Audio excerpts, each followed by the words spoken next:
hear me okay? Is that all right? Yes, okay, fine.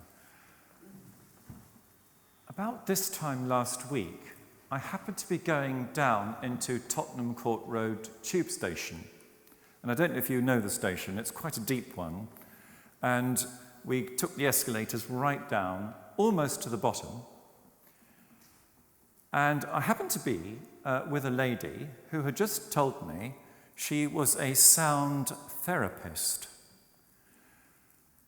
A lady called Rose. She's not here this evening, is she? That's right, I can say things then, yes. This lady, Rose, is quite a remarkable lady, actually. We were just getting to the bottom of the escalator, and there were screams. And there were literally hundreds of people trying to get up the escalator, out of the station. It was what could be called a stampede. And there was fear in the air, the sound of fear. And we were just about to get down to the bottom, and they were all running out away from the platform. And, of course, we were going towards the platform. Rose, the sound therapist, said, "Do not fear. Just keep going." Or words to that effect.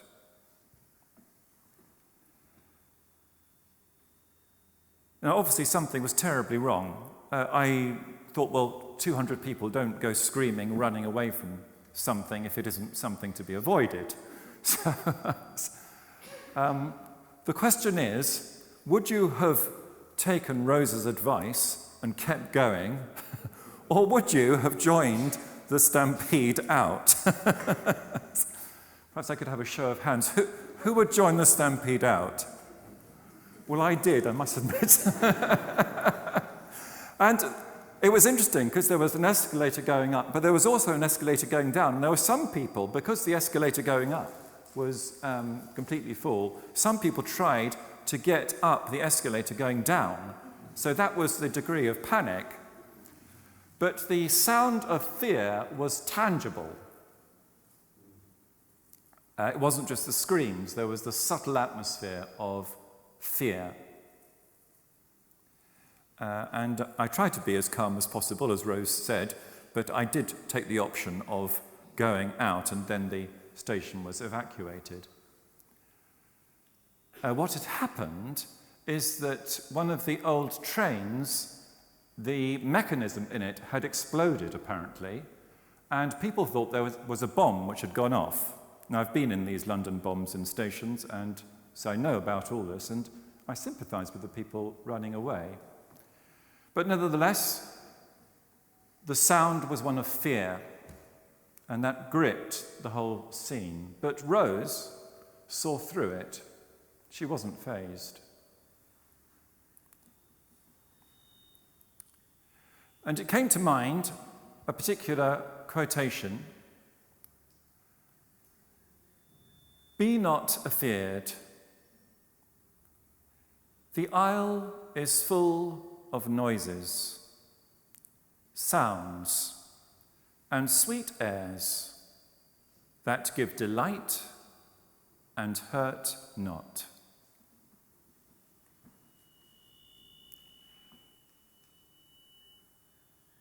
What a beautiful quotation.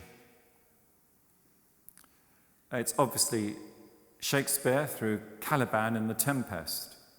But it is true, these British Isles and this whole world is full of sounds, noises, and sweet airs, which give delight and hurt not. Because the teaching of non-duality tells us that all these sounds have at their heart bliss. Because your true nature is Sat, being, Chit, consciousness, and Ananda, bliss.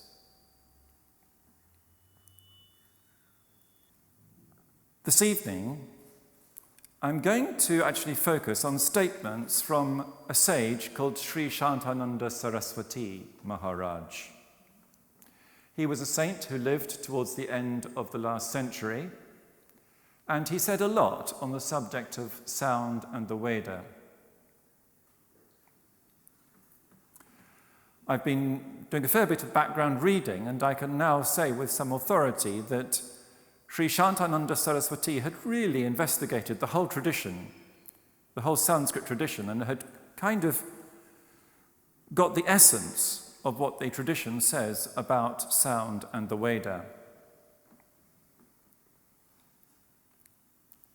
And one of the first things he says is, in the beginning, the pranava sound of Om was the Veda. That's good, isn't it? We've got sound and Veda there. In the beginning, the pranava sound of Om was the Veda. Now, the pranava means a sounding forth. Of course, this whole creation is being sounded forth. It's happening right now. So in the beginning, the pranava sound of Om was the Veda.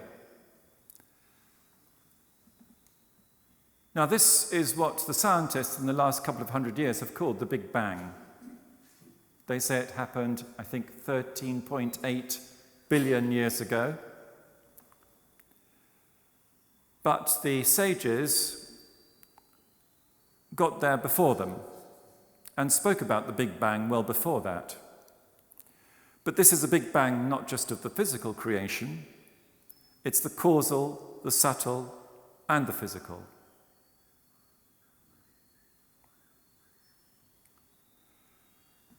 This Big Bang is still going on, and the scientists tell us it's still going on. Space is being created in huge quantities right as we speak now. So much so, I'm told, that this is the reason why the sky is dark at night. And it's because there's space being created between our galaxy and other galaxies, the trillions of other galaxies. If that weren't the case, if it weren't the case that space were being created right now, then the light from all the trillions of galaxies would come to us, would arrive on Earth, and the night sky would be as bright as the daylight sky. And this is simply because this universe is expanding at a huge rate. This Big Bang is still going on. This Om is still sounding. So in the beginning, the pranava sound of Om was the Veda. Because Veda means knowledge. It just simply means knowledge. And all the knowledge for this vast universe with the trillions of galaxies was there in that first point. The Sanskrit tradition calls it the Bindu. And from that point, everything is expanding as we speak. Everything you can see in this room, all the thoughts which you've had, all the feelings which you've had, all the experiences which you've had, this city of London, this great nation, Europe, the whole globe, the whole solar system, the Milky Way, is all from that one point. It's all Om. It is all sound. Because everything is created through sound. Your thoughts, your feelings, all the physical manifestations, it's only sound. And it is the Veda, because it is the knowledge. So perhaps the title of this lecture is wrong. It's not sound and the Veda, it's sound is the Veda.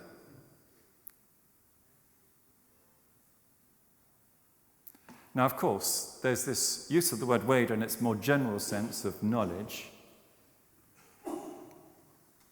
But, of course, we do have these texts called the Vedas, and I suspect when you saw the title of the lecture, you thought, well, yes, that's talking about the Vedas.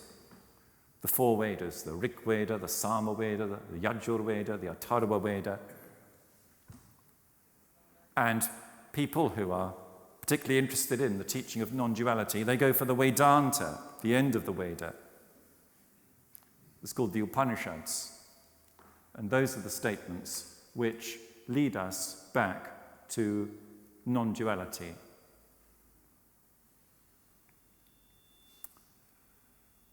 So here we have to distinguish between the universal Veda, which is the knowledge of the Creator, all knowledge, and the Veda for humanity. And it's important to understand that distinction. Of course, the Veda of humanity is all part of the universal Veda and reflects that universal Veda.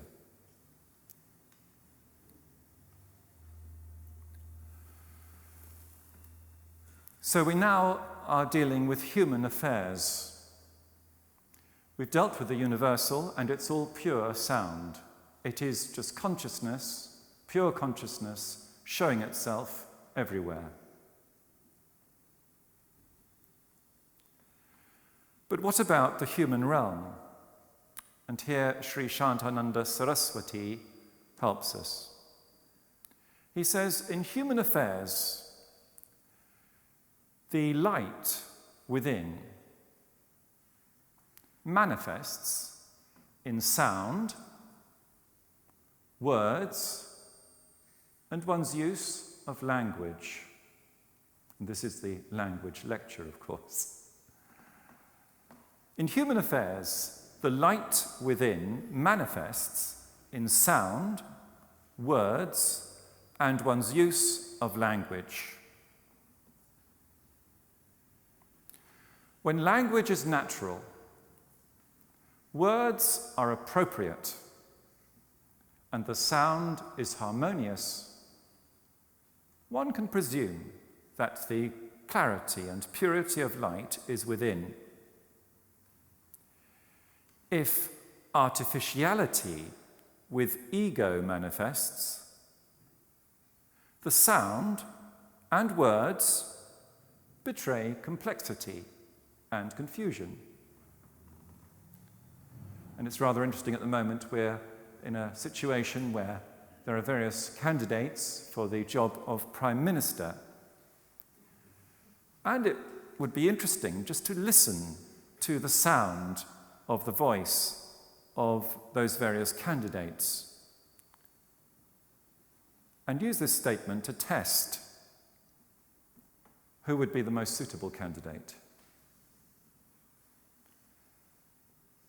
In human affairs, and politics is certainly human affairs, the light within manifests in sound, words, and one's use of language. If language is natural, words are appropriate, and the sound is harmonious, one can presume that the clarity and purity of light is within. If artificiality with ego manifests, then the sound and words betray complexity and confusion.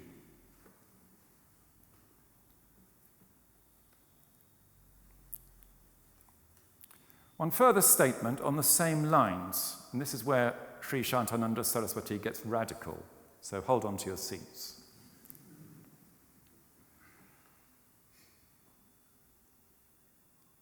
There are two types of words, he says. The natural words and the artificial words. The Vedic mantra fall into the natural words, and the modern languages come under the realm of artificial words. At this point, I thought we should, since he's mentioned the Vedic mantra, have a demonstration of some Vedic mantra, and my wife has very kindly agreed to help out with this. So, if you'd like to come up, please.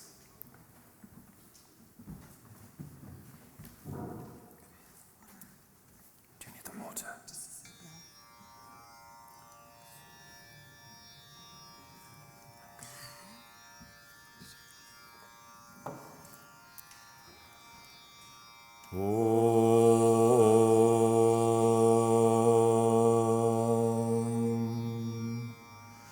Sahasrashirsha Purushaha Sahasrakshas Sahasrapat Sabhumim Vishwato Vritva Atyatishtat Tashangulam Purusha Evedagum Sarvam Yat Bhutai Yat Chabhavyam Utamritatvasyeşanaha Yadannena tirohati Etavanasya mahima Ato jaya gascha purushaha Padosya vishvabhutani Tripadasya divi Tripadurdva Udait Purushaha Pado Osyeha Bhavat Punaha Tato Vishwam Vyakramata Sashanana Shane Abhi Tasmad Virarda Jayata Vijajo Ati Purushaha Sajato Atyarichyata Paschat Bhumimato Puraha.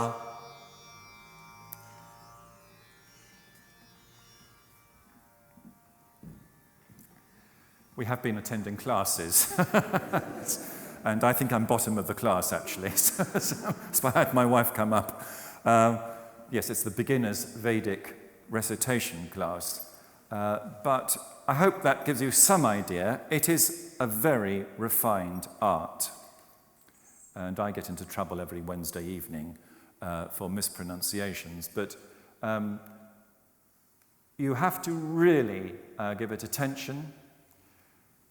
And as Sri Shantananda Saraswati says, the accents, the measures, the quality of the sound has to be absolutely precise. He says, the pure sounds with pure words have the added capacity to create that extra spiritual significance apart from the meanings. So I'm not going to tell you what that means, because the meaning was in the sound. You might twist my arm later, but anyway, there are many stories about this in the tradition, and I think it's time for a story, isn't it? There was a highwayman. He earned his living through hiding behind a bush on a roadway and then jumping out when some victim would come along, and he would take his knife and threaten them with his knife, and the traveller would have to hand over his money. Of course, if he didn't, that was it. So he was a killer. This highwayman was lethal. And this is the way he earned his living.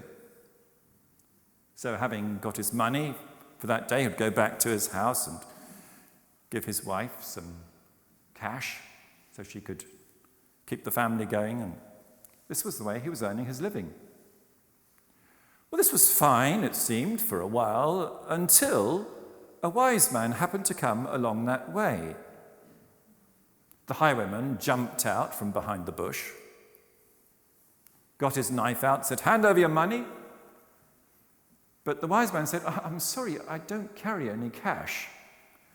And I'm not really scared of your threat of killing me because I'm not attached to my body," said the wise man. "Oh," said the highwayman, a little bit shocked by this. He'd never come across anyone like this before. But, said the wise man, I'm a little bit concerned about your welfare. Do you realize all the bad karma you're storing up for yourself by earning your living in this way? Do you think if you go back to your wife, she will take responsibility for the way in which you've been earning a living? Oh, said the highwayman, he hadn't thought of this before. So he went back to his wife and said, well, do you mind? Would you take responsibility for this? Oh, no, she said. That's none of my business. It's your business how you earn your living. So now this highwayman was getting really worried. And he went back to the wise man who very kindly had remained on the road. And so the wise man said, well, I'm afraid that's the situation. Well, is there anything I can do, said the highwayman, to purify my mind, to get rid of all this bad karma, these bad impressions, these bad influences which are stored up in my mind now? Oh yes, there's something you can do. Just say the word Rama in mind and keep repeating it. Keep repeating it, said the wise man. Oh, said the highwayman, I'll try that, thank you very much. Ra, ra, ma, ra, ra, ra. What was the second syllable? And, I can't keep my mind on that. Ra, ma, ra. My mind keeps going off. I can't keep my mind on that simple word. So he went back to the wise man and said, I'm so sorry. I just can't keep my mind on that. Can you help me, please? Rama, it's too difficult. Oh, well, said the wise man, let's choose something you're really interested in then. What about the word Mara? Mara means death, destruction. Oh, said the highwayman, lovely, thank you, Mara. Yes, I can remember that. Mara, Mara. And he started meditating on Mara, which means death and destruction. Mara, Mara, Mara, Mara, Mara. And of course, he was tricked into saying the word Rama. And now he kept on saying the word Rama, and he sat down on the floor and he entered into deep meditation on Rama. So deep that in time, an anthill was built on top of him by some ants. And ants were crawling up his nostrils, into his mouth, into his ears, into all the cavities of his body. But he wasn't distracted.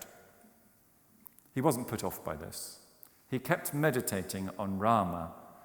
And through this sound, just the simple sound of Rama, he realized Rama. He realized his true self, and he was able to compose the Ramayana. He was Valmiki. So that's the power of sound. The pure words with pure sounds have the added capacity to create that extra spiritual significance apart from the meanings.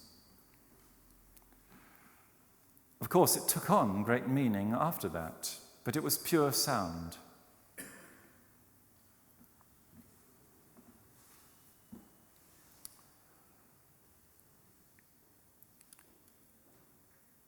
Well, I actually did a survey of all the statements from Sri Shantananda Saraswati that I have on this subject. And after a while, it's difficult to avoid the Sanskrit language itself, because he's speaking about the Sanskrit language having the original sounds, as he puts it. He says, the higher knowledge is that which works for worldly communications and spiritual also. Sanskrit is the one language which alone is capable of both. It is refined and truly natural, for it contains original laws and original sounds and their combinations. And this is the really radical statement. Only through the proper study of this language could truth emerge. So what does he mean by this? What does he mean by proper study? Well, I would suggest that it starts with pronunciation, which we've attempted to demonstrate.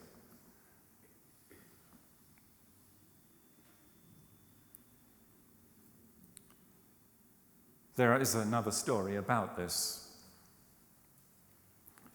There was a great sage called Uddalaka, and you might remember from the Upanishads, those who have read the Upanishads, that he had a pupil, in fact a son, called Shvetaketu. And it's Shvetaketu who gets all the publicity in the Upanishads. He's the one who elicits the great statement from Uddalaka, Tattvamasi, you are that. But what most people don't know about is that Uddalaka had another pupil. He was called Kahorda. And Shvetaketu was kind of top of the class. These were boys. Shvetaketu was top of the class, but Kahorda, unfortunately, was not so talented in this area. He really couldn't remember very much at all when it came to recitation of the Vedic texts. So Kahorda would often try to recite, and he would stumble, and he would be chided and ridiculed by the other boys in the class. But Kahorda had this great virtue that he was very intent upon service of his teacher. He was devoted to the service of his teacher and would do anything he could for his teacher. And for this reason, Uddalaka, the teacher, was very sympathetic towards Kahorda.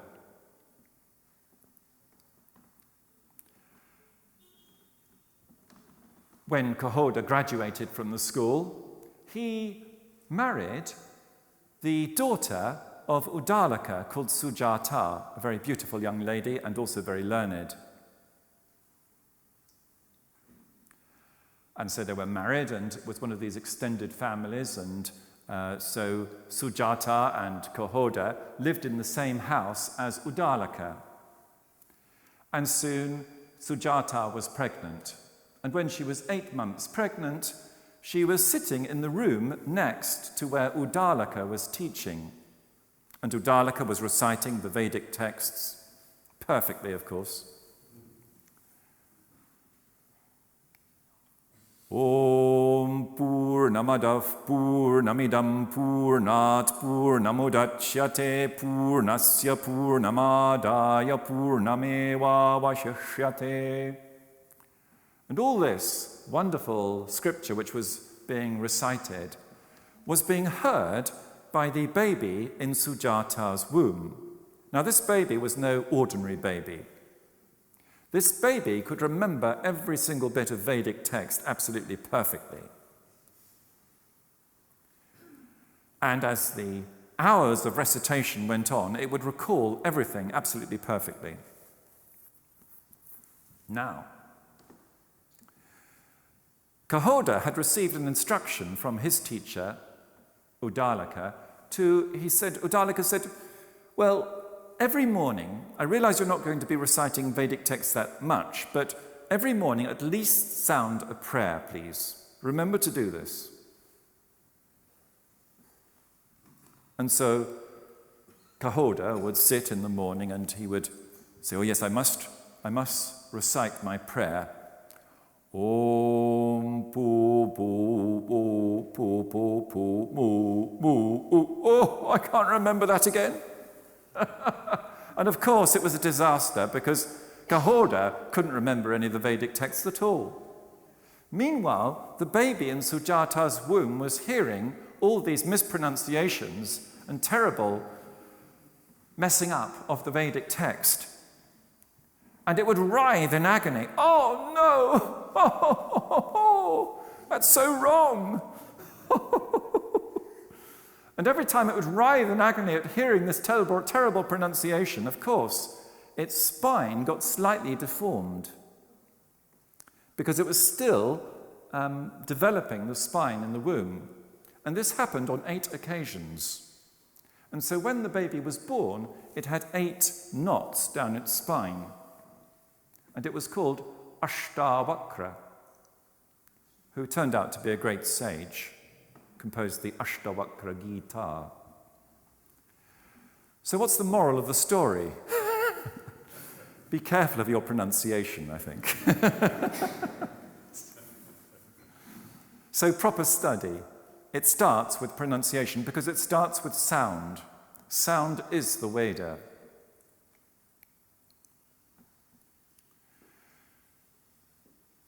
So with the human beings, they need to purify sound in order for them to access the universal. And this, according to Sri Shantananda Saraswati, happens through the Veda. The higher knowledge is that which works for worldly communications and spiritual also. Sanskrit is the one language which alone is capable of both. It is refined and truly natural, for it contains original sounds and their combinations. Only through the proper study of this language could truth emerge.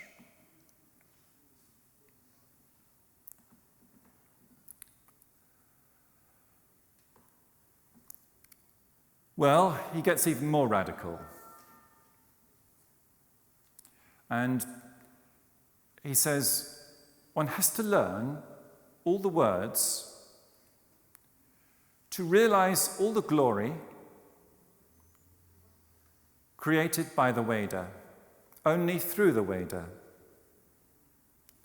When this is allowed to grow step by step, and the whole of the Veda is understood and realized, all this returns to Para,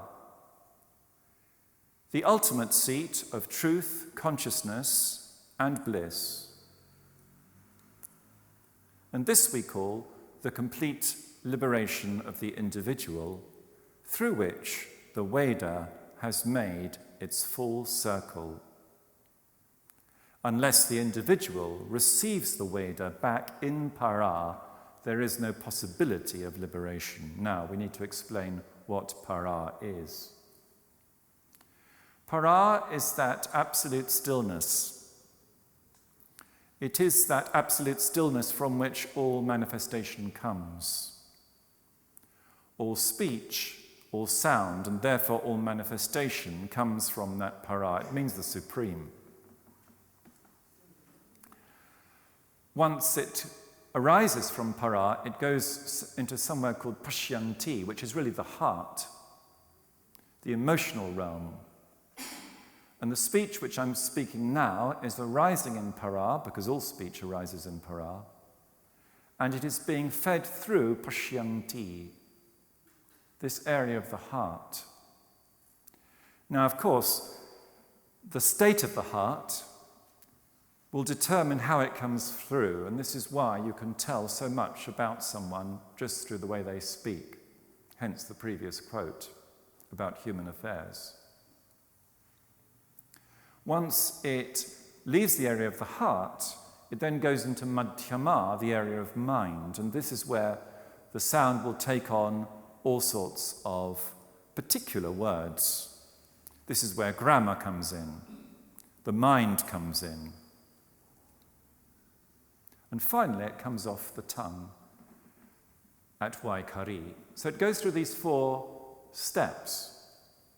So all manifestation, all human speech, follows this pattern. So we get that which is beyond, the supreme, the consciousness, the formless nameless consciousness, taking shape in the causal world, the heart, the mental world or subtle world of the mind, and finally the physical world. And in terms of speech, that's often the tongue. Now, Sri Shantananda Saraswati says that the spiritual journey is to reverse this process. And it has to start on the tongue. So it starts with learning the Veda, or an aspect of the Veda, or a statement from the Veda. Like, for example, a great statement such as Tat Tvamasi, you are that. You then take it back into the mind. One needs to analyze those words, look at their grammar, understand what they are saying. One then needs to take it back into the heart. So it means something emotionally, it means something personally, if you like, to you. You take it to heart, as we say. And then finally, one transcends even the heart and returns that Veda back into para. And this can proceed step by step. And of course, when you hear these statements, it can get very disheartening because you think, well, there's no way I'm going to learn all the Veda. Sorry, that's a write-off. I may as well not even start. But it's not like that. He says it's step by step, word by word. Give you an example, yoga. This is a word which has been understood by the West. It means unity, union, from the root, and all Sanskrit words come from a root, yuj, to join. And it's had a profound effect upon the Western world in the last 20, 30 years, because this word has been taken back, certainly by some, into para. Just one word, it has a tremendously powerful effect. Take the word Brahman, from the root bring, to expand. It means the expansion and the cause of the expansion. Just take simple words, step by step.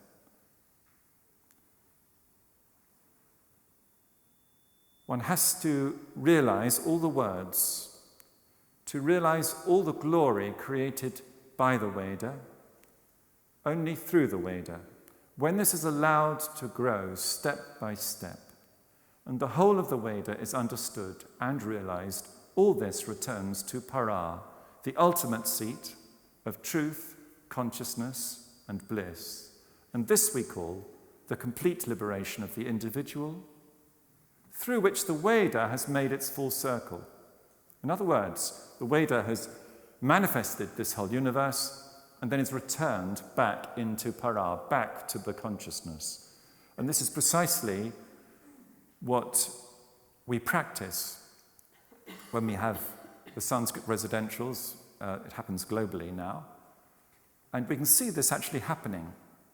And it's a tremendous discipline, this, returning the words back into para.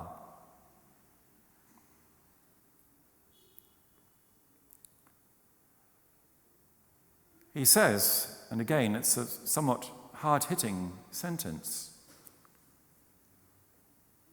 unless one learns the Sanskrit language and its grammar properly, it is very difficult to keep the Vedic wisdom in its true form and meaningful content. Those who have the responsibility to lead others must educate themselves first, so that the present interpretation remains useful. And I would suggest we're all leaders in our different ways. And the great thing is to enjoy a small amount, Take one word, investigate it, take it back to para. Don't try to do everything at once. As he says, take it step by step. It's quality, not quantity, which is the important thing.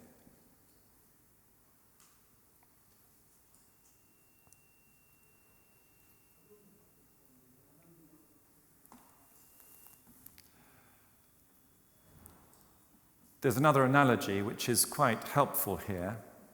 It's all to do with cows. And I can relate to this because my wife and I often go walking in the countryside and we go through cow fields. And I don't know if you've had much experience of walking through cow fields, but it's quite an experience. Particularly last Sunday we were walking through a cow field and suddenly I realized there was a huge bull right next to us that looked a little bit threatening, I must say. But of course, when you get cows, you tend to get the bull as well. And of course, you get the calves. You don't get the calves without the bull. That much I know anyway.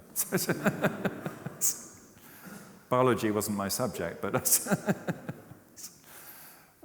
anyway, you get these three together, don't you? You get the bull, you get the cows, and you get the calves. And also, you don't get the milk without that combination. Really, to get the milk from the cow, you need all three. You need the bull, who impregnates the cow, then you get the calf, and then you get the milk. Now, the milk is the milk of knowledge. The bull is prana. Prana is the breath, the life force. And the prana has to invigorate, impregnate, energize the Veda. Without prana, you can't have the Veda because the prana is the breath. Now, on the physical level, of course, this is easy to see. You don't have a Vedic text being recited unless you've got prana. But there's a more subtle aspect to this. Even the texts which are recited in mind require the prana. They have to be given energy, just as the bull has to impregnate the cow. And then you get the birth of mind. And the calf represents manas, or mind. And of course, normally we identify with the mind. We identify, if you like, with the calf. We identify with that individual that seems to be suckling away at the teats of the cow. We are suckling away at those great statements from the Veda. And if we are intent upon those teats, we get the milk of knowledge. And this is the analogy given in the Upanishads. And when these three work in harmony, when you get the bull, the cow, and the calf all working together, when the prana, that's the bull, the Veda, that's the statement from the Upanishads or wherever, and the mind all working together, and mind being intent upon the Veda, then all these three work in harmony, and the work of philosophy can take place.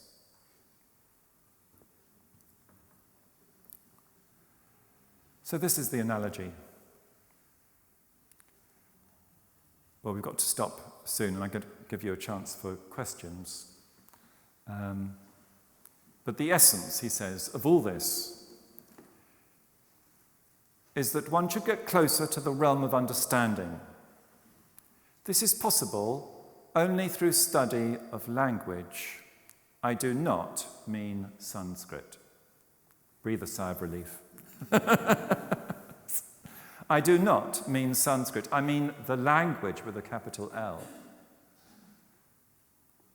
Of course, Sanskrit alone is capable of leading one to that language. There's the catch.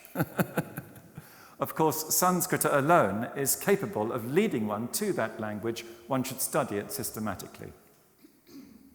So the essence of all this, is the essence of the whole Veda, he's saying, is that one should get closer to the realm of understanding. This is possible only through study of language. I do not mean Sanskrita, I mean the language with a capital L. Of course, Sanskrita alone is capable of leading one to that language. One should study it systematically. What is he talking about here? What's this language with a capital L? Well, I would suggest that this is the language that the Creator uses to create this creation. This is that Om, that causal sound, that point which the scientists say began to expand 13.8 billion years ago, that contains all the knowledge. This is the universal knowledge, the language with a capital L. And the question is, in the human realm, how do we access that language with a capital L? And I hope what has been said this evening gives a clue as to how to access that language with a capital L.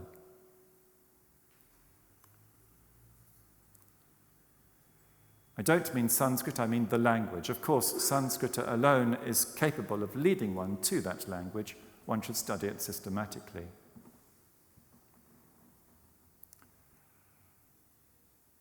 Because in the end, realization of the self, which is the aim of all of us here, is not going to be achieved through any action. The actions can purify. The study can purify. But the realization is realization. The language is independent of any action.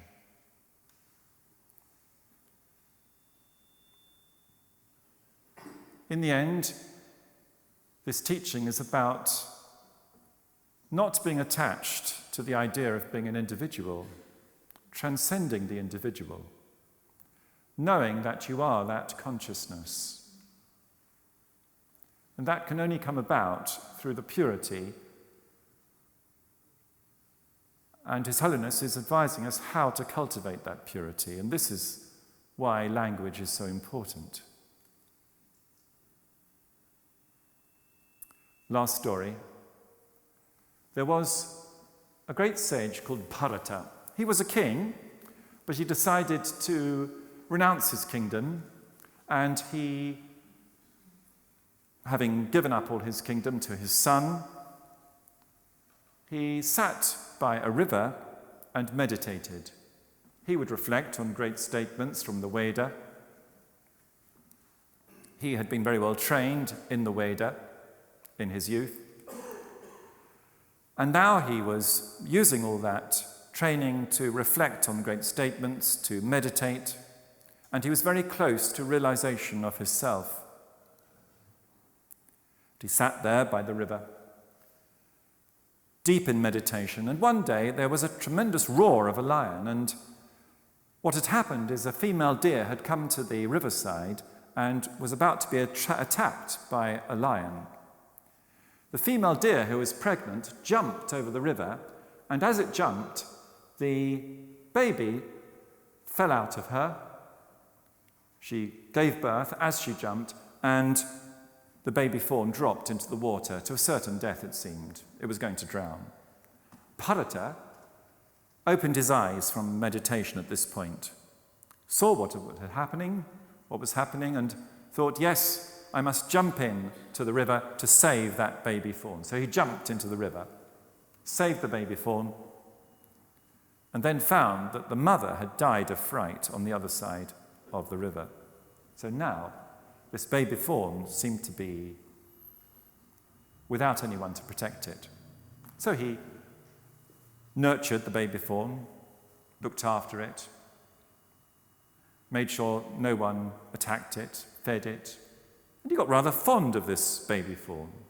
He rather liked it, and he liked it so much that on his dying bed, when he was lying down, about to die, he was watching this baby fawn. And so, of course, because this was his last thought, he was incarnated as a fawn in his next life and was a deer. So now he was in the body of a deer, but he remembered his previous life. And so he remained as detached as possible. In fact, he used to frequent a hermitage where they would recite the Upanishads. Well, that life didn't last for too long, the deer body, so he discarded that. And next, he was born into a family of Vedic pundits, Brahmanas who would recite the Veda. And his father had great ambitions for him. Unfortunately, Bharata, that was the name of the king, decided that during this lifetime he wasn't going to get involved in anything. He was going to remain detached. He wasn't going to learn the Veda. He thought he didn't need that. He didn't want to get involved in any action whatsoever. So he pretended to be stupid. He was called Jada Bharata, the stupid Bharata. And he pretended to be absolutely mute and a dullard. His father was furious. "Why don't you say anything? Can't you even recite anything at all? I have great ambitions for you." Well, he was rejected by his father, rejected by his brothers, and he was an outcast. And now he was a vagrant. And one day he came across a king who was being carried on a palanquin, a kind of stretcher thing with a seat on it. And there were 6 sturdy men carrying this palanquin, and one of them collapsed and died through the heat. "Oh dear," they said, "we need someone else. There's a fellow over there. We'll use him. He looks sturdy enough." So Bharata, who was pretending to be stupid and an outcast, was pressed into service to carry the palanquin. Now Bharata didn't want to kill any creatures because he realized it would cause some bad karma. So as he walked along, he was being very careful where he trod, like this, and he found, of course, that this caused the palanquin to be rather unsteady. So the king, who was up top, was now rocking around like this. "Who's that terrible creature who's just joined us? Why can't he walk straight?" He was furious. "Who are you? Why can't you walk properly?" "Oh, sir, I'm just avoiding the ants," said Bharata. "And by the way," said Bharata, "you and I are the same. You and I are the same consciousness. There is no difference between us. The appearance is that I'm a vagrant and you're a king. But in reality, we are the same consciousness. There is only this one consciousness throughout this universe." Well, the king had never heard anything like this before. He got down from the palanquin and prostrated himself at the feet of this vagrant Bharata and said, "Sir, you are my teacher." And so Bharata had this great wisdom. He was already in touch with the language with a capital L. In that lifetime, he didn't require the Veda.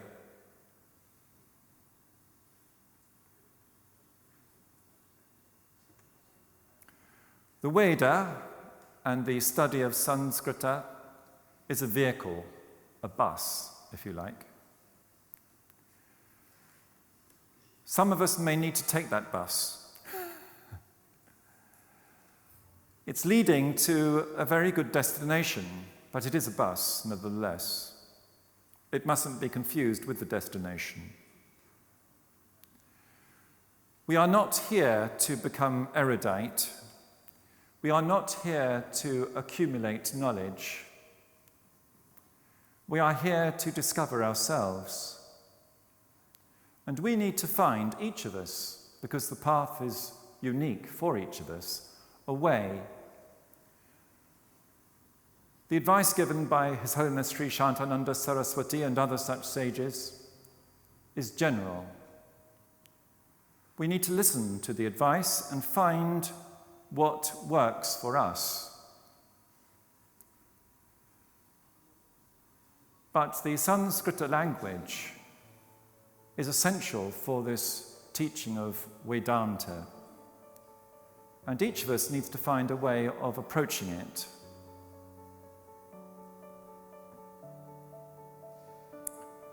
Thank you.